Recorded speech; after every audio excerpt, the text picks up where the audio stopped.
Bonsoir encore, ici Palmer Technologia. Il n'a pas oublié les étudiants en réseau informatique. Maintenant, nous sommes dans Cisco Packet Tracer, dont on va seulement essayer de se lancer dans un LAN, donc un petit réseau LAN là pour les bâtiments. Donc, il y a plusieurs choses à partager. D'abord, allons-y mollo. On va seulement partager une information. Donc, il y a un réseau qui va partager des informations, les réseaux d'une entreprise, quelconque, une boutique, et ainsi de suite. Une institution, ça dépend de ce que nous voulons faire. Et LAN seulement. Je prends n'importe quel routeur de mon choix. Je peux prendre ça, le routeur. Je prends un switch, n'importe quel switch d'abord, ça ne casse pas les carreaux. En plus, je vois ici, il y a des équipements, des hosts que je dois mettre dans mon réseau. Ça dépend de ce que je peux mettre. Il y a aussi des serveurs que je dois déployer. Ça, c'est un réseau local. Puis je dois prendre, il y a aussi les imprimantes que vous pouvez prendre aussi. C'est l'environnement simulé. Ok, maintenant là, je prends mon PC administrateur. Donc, je change ici. Je vais dire administrateur. Ici, donc, on va essayer donc, de faire des choses comme dans la réalité. On doit configurer par le mode console. Ici, c'est le serveur. Serveur DHCP.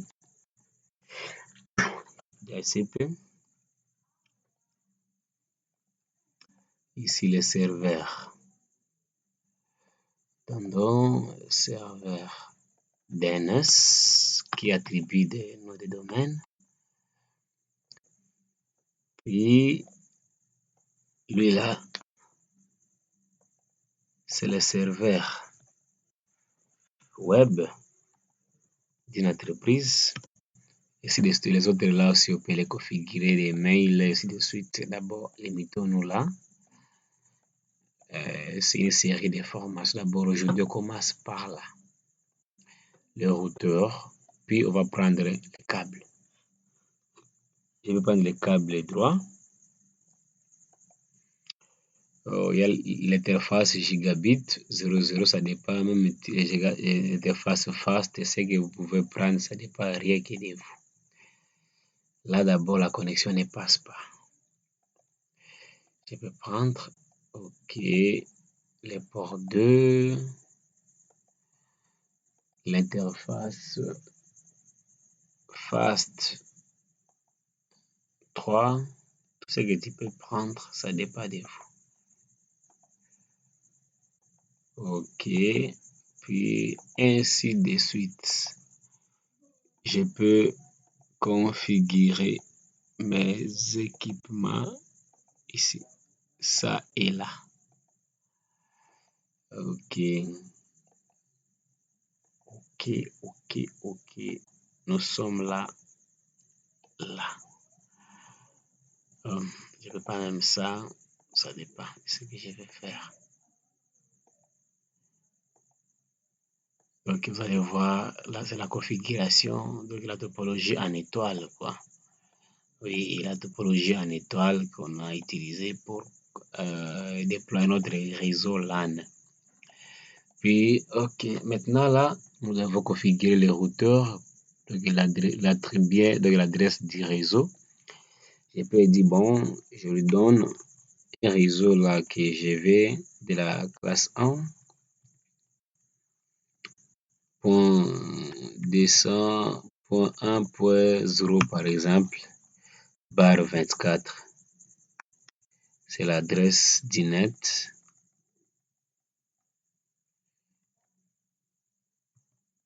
Arrobase du net. L'adresse d'origine du réseau. Pour les débitants, barre 24 de la classe C.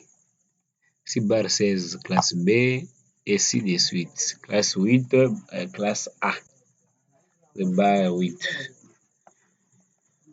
Ok, on est là. Nous continuons. Maintenant, vous allez voir, il n'y a pas la connectivité. D'abord, nous devons passer par les câbles console.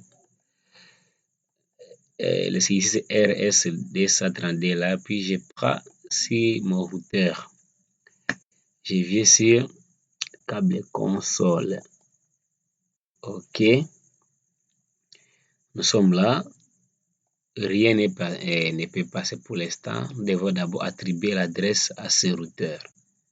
Nous entrons par mode administrateur.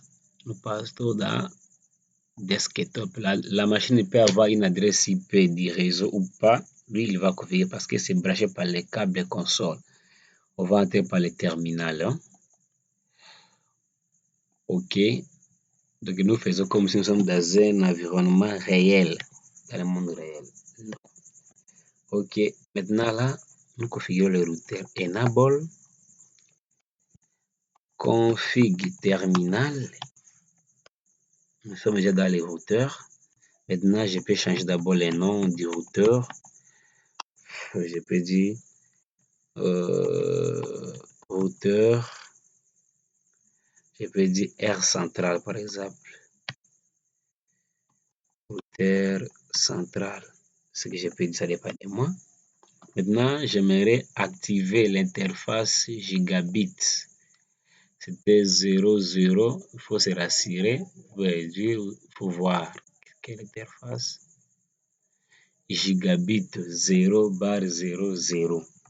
Il faut bien voir l'interface à question. En mode administrateur.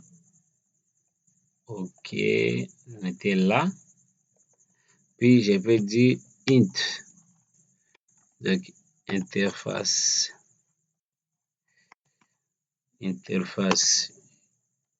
G 0/0 0. Oui. Maintenant, je vais l'affecter une adresse IP adresse. Abrégé. C'est d'accord quoi qu'on s'est convenu. Les 160. 160 point.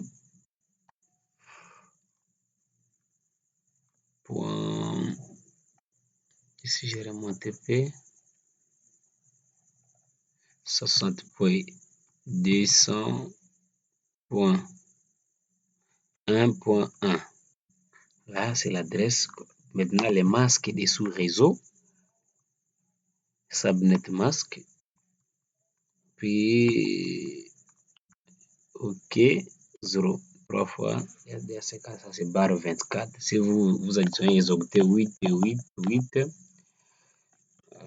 barre 24. OK. Maintenant, je dois l'activer. Non shutdown. Pour que ça puisse faire passer la connexion. OK. Directement, si vous voyez, il y a déjà la connexion qui passe par là. Maintenant, qu'est-ce que je peux faire ici? Je peux dire end, c'est la fin. La fin de la configuration. Je vais quitter.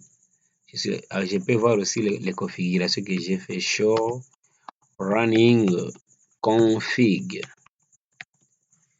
À Tapa, vous allez voir les noms que j'avais attribués. R central. Si vous descendez bien en bas, vous allez voir l'interface gigabit internet 0/00 a reçu l'adresse ci-dessous. Les autres ports ne sont pas activés. OK, nous sommes là. On peut quitter dans les routeurs maintenant pour partir configurer le reste. OK, on quitte. Ça puisse prendre effet. Nous sommes là. OK. Maintenant, nous voulons attribuer les adresses d'abord au serveur. Il faudra fixer les adresses IP du serveur. Les serveurs ne doivent pas être donc nous pouvons dire comment dynamique à chaque instant. Non, c'est mauvais. D'abord, au DHCP, nous allons attribuer une adresse. OK. Là, 160.200.1.2. Puis, quand vous venez ici, il faut forcer le masque. Je force les masques sous réseau de la classe C. Ça va passer. L'adresse du DNS aussi, lui, il sera 3. Directement, je le copie là-bas pour passer directement le DNS serveur. OK.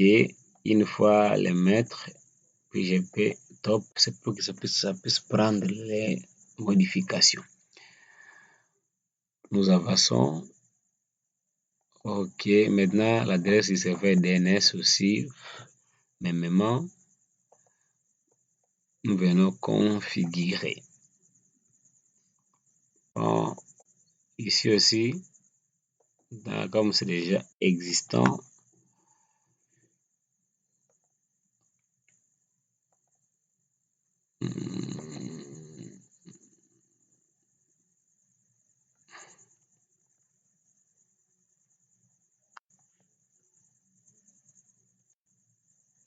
voyons voir, il y a quoi comme problème? Non, lui, il a 2, il a 1,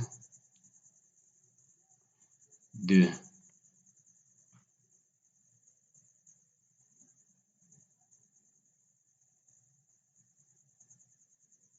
Ah, 3, c'est déjà, ça passe.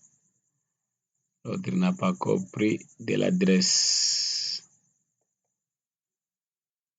Nous allons forcer l'adresse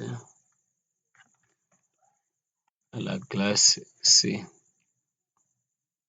L'adresse du DNS, c'est lui-même.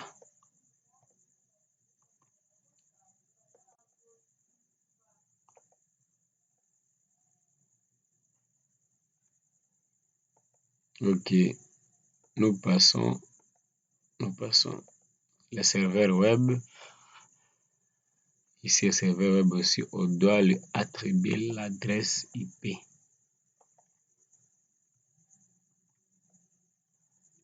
Lui, c'était 4.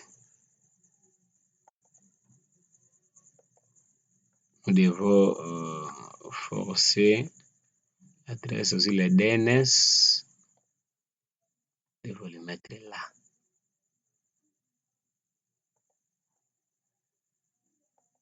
OK, maintenant, ici, pour éviter les conflits d'adressage, c'est préféré aux utilisateurs maintenant parce qu'ils peuvent changer à n'importe quel moment de les mettre les adresses dynamiques. C'est pour cela que je vais rentrer ici dans mon serveur DHCP. Très vite là pour activer mon service DHCP. C'est encore désactivé. Puis je vais encore reprendre les noms du DNS serveur ici.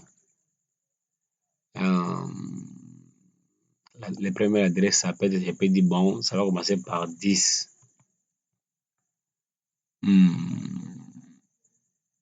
C'est ça. Puis, d'abord j'active. Puis, j'enregistre. Directement, le DHCP est fonctionnel. Attends.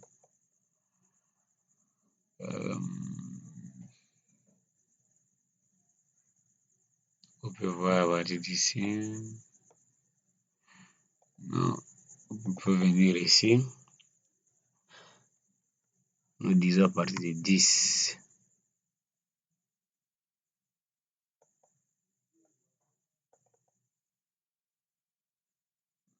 À partir de 10, l'adresse du serveur DNS.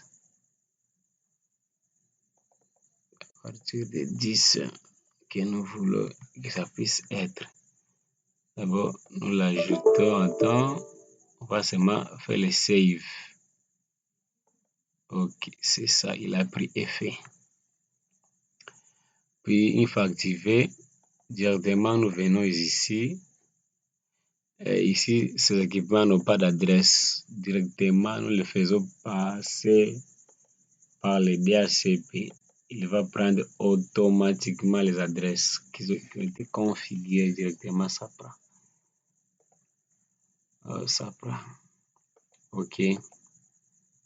Lui aussi, de même, il va prendre les adresses IP.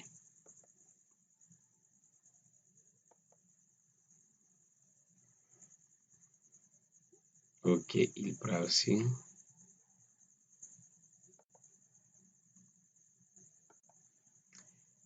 Comme lui aussi, des mêmes choses.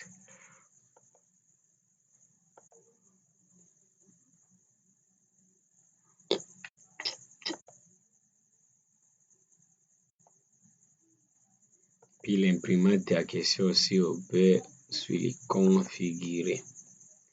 La DHCP, il va prendre aussi l'adresse du DNS. Et si de suite les ports FAST aussi peuvent voir son adresse IP, ça prend automatiquement. OK. Maintenant, nous voulons configurer les serveurs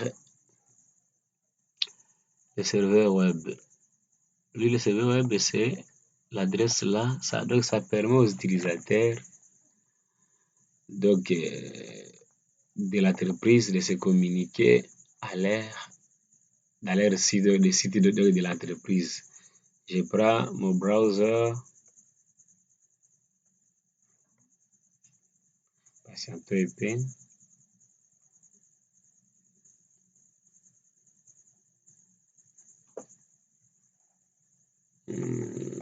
Patientez, ça plante un peu.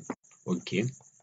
Maintenant, il faudra chaque instant taper l'adresse 160.200.1.4. C'est fatigant à chaque instant. Vous allez voir que le serveur web de l'entreprise se fatigue. Il faudra bloquer l'adresse IP à tête. Maintenant, ce que le serveur DNS va nous donner, donc on va attribuer un nom de domaine à cette, pour gérer les adresses IP ici, le serveur web. OK. Maintenant, dans les DNS, on va venir dans les services DNS. Ici, Dynamic Name System Server, ainsi de suite. Le name, nom du domaine que nous voulons donner. Et peut dire Almer Technologia.com qu'on doit taper. Maintenant, on met l'adresse IP,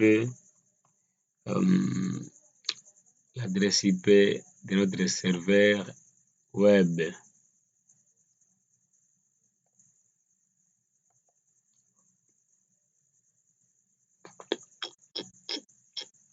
C'est des 4 ans, OK. Vous pouvez commettre des erreurs. 4. Puis, on ajoute, après aussi, on enregistre ça. C'est ça, palmertechnologia.com. C'est comme le nom du site. Là, c'est notre adresse. Une fois que vous finissez, vous devez l'activer. Quand je l'active, ça prend effet directement, puis nous fermons. C'est ça. Maintenant, on peut tester n'importe où. Dans le navigateur.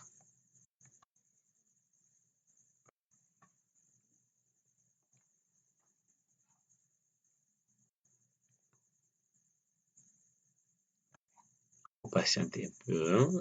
Les browsers, si ça plante sur l'ordinateur, ok. Encore, au lieu de taper les numéros, les adresses, directement, moi je tape Palmer Technologia arrobase palmertechnologia.com.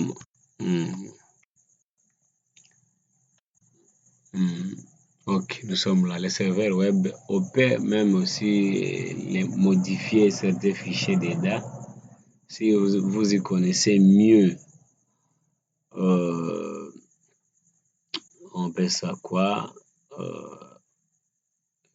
Si vous y connaissez mieux en programmation, vous pouvez venir ici et puis modifier les fichiers. Moi, je peux venir ici, je change. Je peux dire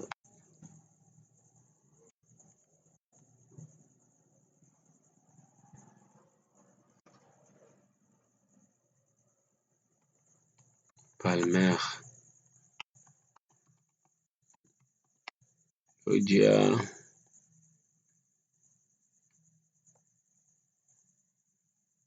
Je peux dire bienvenue sur notre chaîne YouTube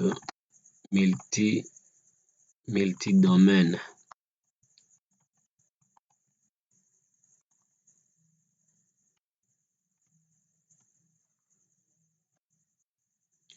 Et puis c'est bon, ce sont des liens rapides. Je peux changer les textes que le constructeur il a mis. Je peux modifier selon mes besoins les liens rapides tel que tu voudras. Les liens rapides et ainsi de suite. Et puis tu peux faire les save. Yes. Quand on ferme, ok. On quitte le serveur.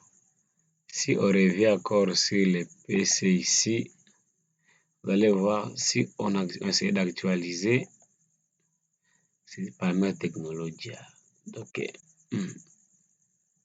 Donc, dans cet environnement, c'est seulement la simulation.